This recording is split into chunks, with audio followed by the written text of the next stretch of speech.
आज मैं सदन को एक कहानी सुनाना चाहता हूँ।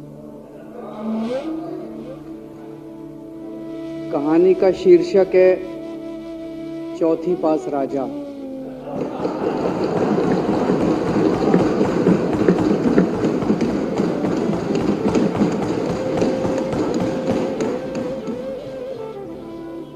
आपने बचपन में राजा रानी की बहुत कहानियां सुनी होंगी।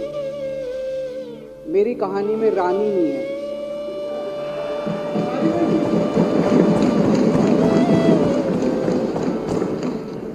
बस राजा है।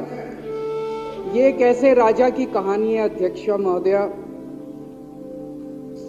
जो अनपढ़ था, चौथी पास था,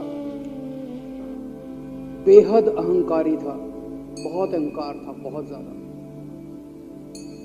और पैसे की इतनी हवस थी, इतना भ्रष्टाचारी था, इतना भ्रष्टाचारी राजा था। ये एक महान देश की कहानी है। एक बहुत महान देश था, कई हजार साल पुराना देश। उस देश में एक गांव में एक बहुत गरीब परिवार में एक बच्चे का जन्म हुआ। जब बच्चे का जन्म हुआ तो ज्योतिषी ने कहा, गांव में ज्योतिषी होते हैं, आते हैं, वो पत्री बनाते हैं। ज्योतिषी ने कहा, माई तेरा लड़का बड़ा होके बहुत बड़ा सम्राट बनेगा। माई को यकीन नहीं हुआ, मेरा इतने गरीब हूं मैं, कहां से मेरा बेटा सम्राट बनेगा। तो उसने कहा, नहीं, तेरे बेटे के ग्रह बताते हैं तेरा बेटा बहुत बड़ा सम्राट बनेगा। बेटा धीरे धीरे बड़ा होने लगा। स्कूल, गांव का स्कूल था, स्कूल जाता था, उसका पढ़ने वढ़ने में मन नहीं लगता था। तो चौथी के बाद उसने किसी तरह से चौथी करी, चौथी के बाद उसने स्कूल छोड़ दिया। गांव के पास एक रेलवे स्टेशन था।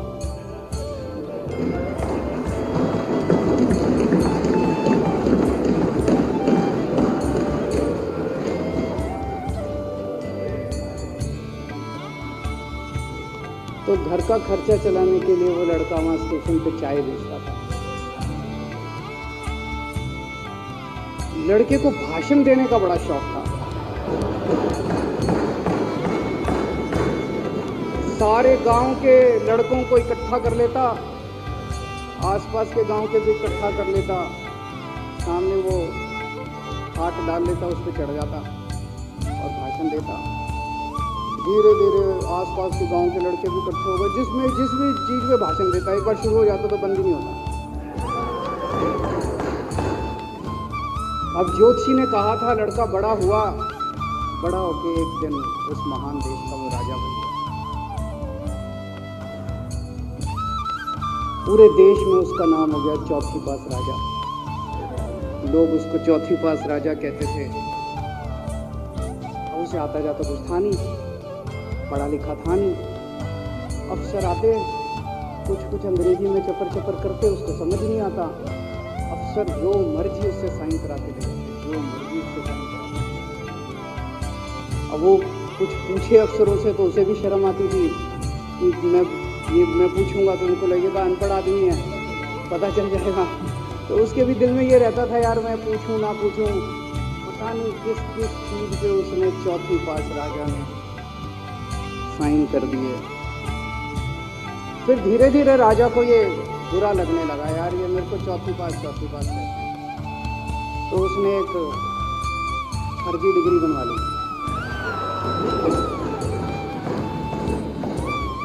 कहीं से फर्जी डिग्री बना के ले आया, एमए की। बोला मैं एमए हूँ। तो लोगों को लगा, यार ये तो ठीक नहीं है, ये तो फर्जी डिग्री हम बना के ले आया हमारा राजा। तो लोगों ने आरटीआई डाली। जो आरटीआई डालता उस पर 25,000 रुपये जुर्माना।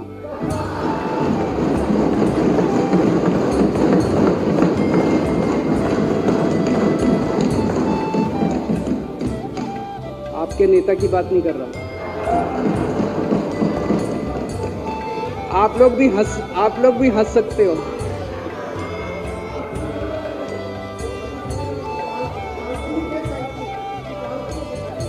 तो तो जो आरटीआई डाले उसको 25,000 रुपए का जुर्माना, जो आरटीआई डाले उसको 25,000 रुपए का जुर्माना।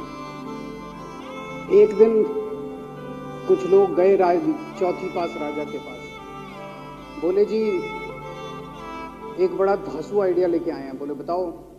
बोले जी नोटबंदी कर दो, भ्रष्टाचार खत्म हो जाएगा देश से। तो उसने कुछ पूछा, उसे कुछ समझ नहीं आया राजा को क्या कह रहे हैं क्या नहीं, पर उसे लगा यार कुछ धांसू आइडिया होगा। उसने एक दिन रात को 8 बजे टीवी चैनलों पे जाके नोटबंदी कर दी। बोला सारे नोट बंद। पूरे देश में हाहाकार मच गया, तड़प गए लोग, धंधे बंद हो गए, दुकानें बंद हो गई, लोग बेरोजगार हो गए, बुरा हाल हो गया पूरे देश। लंबी लंबी लाइनें लग गई पूरे देश के अंदर। लोगों ने जाके उसको कहा जी नोटबंदी कर दो, आतंकवाद खत्म हो जाएगा। ना आतंकवाद खत्म हुआ, ना भ्रष्टाचार खत्म हुआ, देश बर्बाद हो गया। वो महान देश जिसका वो राजा बना था, वो देश 10 साल 15 साल 20 साल पीछे चला गया उस नोटबंदी से, उस चौथी पास राजा की वजह से। एक दिन कुछ लोग गए उस राजा के पास, बोले जी खेती खूब बड़ी हो जाएगी, ये किसानों के कानून पास कर दो। उसकी कुछ अकल नहीं थी राजा को, अनपढ़ राजा था। उसने साइन कर दिए, 3 काले कानून पास हो गए किसानों के। पूरे देश के किसान सड़कों पे, जगह जगह मोर्चे, 750 किसानों की मौत हो गई। अंत में राजा को वो कानून वापस लेना पड़े। धीरे धीरे देश की समस्याएं बढ़ती गई, क्योंकि राजा ऐरे गहरे। इससे पहले एक और राजा आया था, मोहम्मद बिन तुगलक। वो भी ऐसे करता था, कभी उसने देश की राजधानी बदल दी, कभी बोला मैं चमड़े के सिक्के बनाऊंगा। उसी तरह से ये था अनपढ़ राजा, कुछ भी कर देता था। अब राजा को एक दिन लगा यार मैं तो राजा बन गया, पता नहीं कितने दिन रहूंगा। तो उसकी गरीबी में जो जीवन उसने जिया था, उसे लगा यार पैसे तो कमाने चाहिए। पैसे कैसे कमाऊं? पैसे कमाऊंगा तो छवि खराब होगी। तो उसने अपने एक दोस्त को बुलाया और उस दोस्त को बोला कि ऐसा करते हैं कि मैं तो राजा हूं, सारे सरकारी ठेके तेरे को दिलाऊंगा, सारी कंपनियां तेरे को दिलाऊंगा, सरकारी पैसा तेरे को दिलाऊंगा, नाम तेरा पैसा मेरा। तेरे को पूरे उस पे 10% कमीशन तेरे को मिलेगा, सारा पैसा मेरा। दोस्त मान गया। दोस्त को क्या था, पैसा मिल रहा, दोस्त मान गया। उसके बाद दोनों ने मिलके जो देश को लूटा,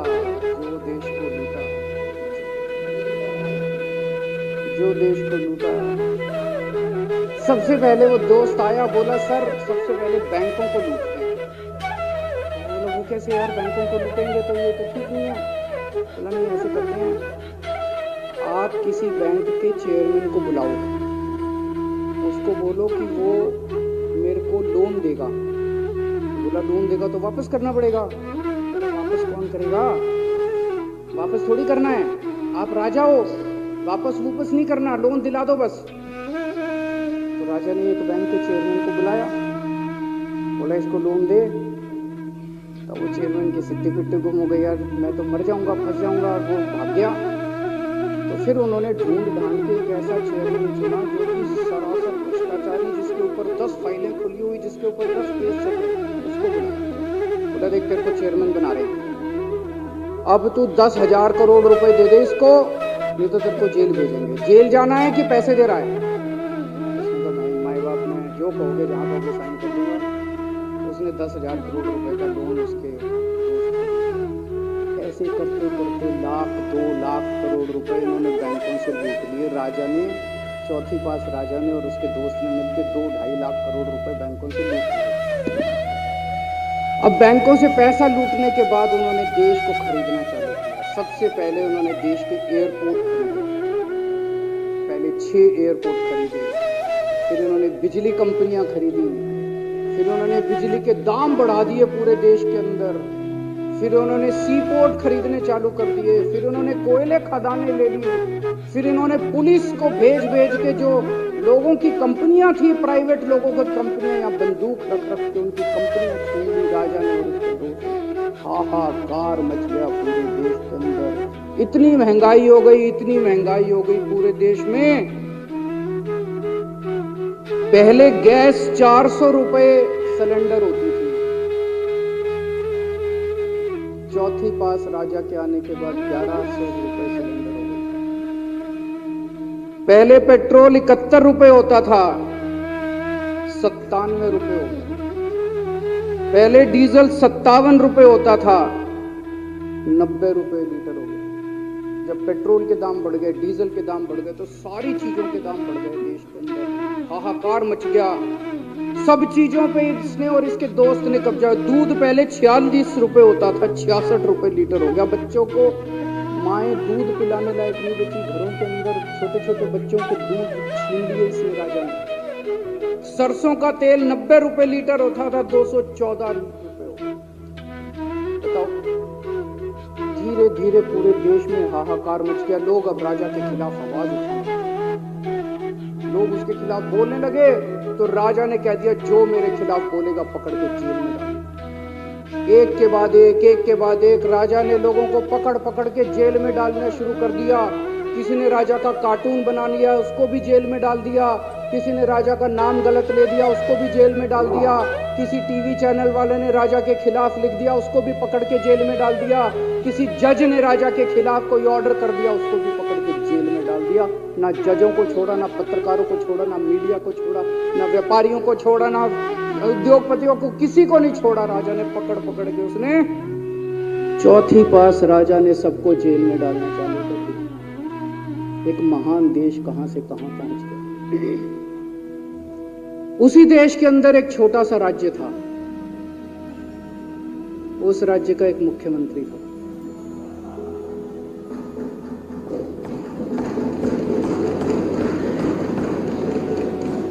उनके चेहरे पे भी स्माइल आ गई,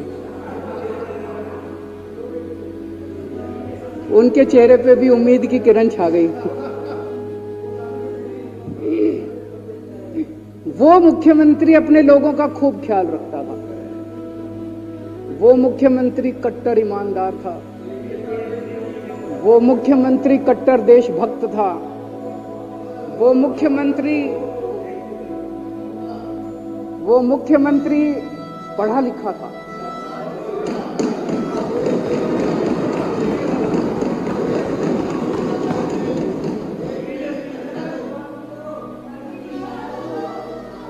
उस मुख्यमंत्री ने अपने लोगों को महंगाई से छुटकारा दिलाने के लिए बिजली मुफ्त कर दी।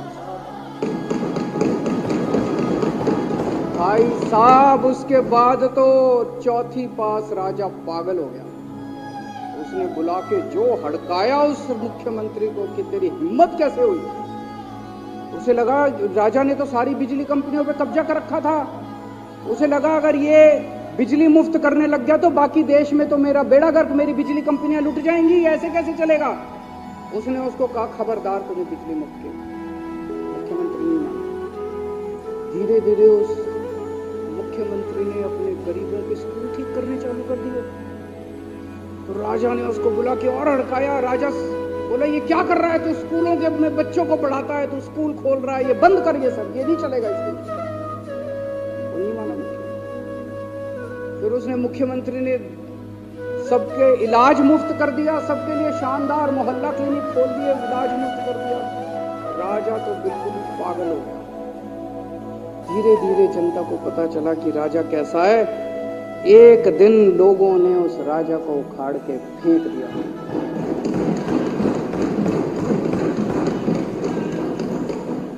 और लोगों ने एक किसी ईमानदार और देशभक्त आदमी को वहां बिठा दिया और उनकी सरकार आ गई। और उसके बाद देश से महंगाई खत्म हुई और देश रात दूनी चौगुनी तरक्की करने लगा। तो जैसे हम बचपन में सुना करते थे moral of the story, Hindi में क्या कहते हैं, मॉरल ऑफ द स्टोरी का मतलब भाई इस कहानी में क्या प्रेरणा मिलती है इस कहानी से? इस कहानी से ये प्रेरणा मिलती है कि अगर आपके देश में महंगाई है, आपके देश में समस्याएं हैं, आपके देश में सब कुछ गड़बड़ चल रहा है, तो सबसे पहले जांच परख के देखो आपका राजा अनपढ़ तो नहीं है। अगर आपके देश में सब गड़बड़ चल रहा है, बेरोजगारी है, बहुत सारी समस्याएं हैं, जरा देखो राजा, आपके राजा को कोई दोस्त तो नहीं है। अगर है तो सबसे पहले अपने राजा को उखाड़ के फेंको, नहीं तो आपकी समस्याओं का कोई समाधान नहीं होगा। आपकी समस्याओं का कोई समाधान नहीं होगा। वो पढ़ा करते थे, अंधेर नगरी चौपट राजा, सवा शेर बाजी सवा शेर खाजा। बहुत बहुत शुक्रिया।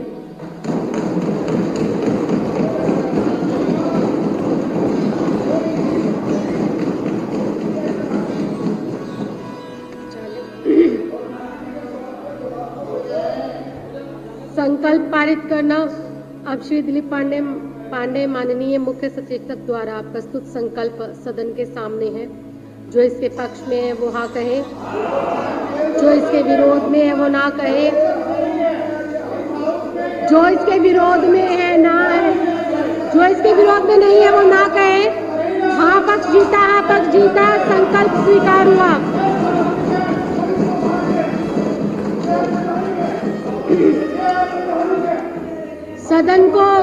सदन को अनिश्चित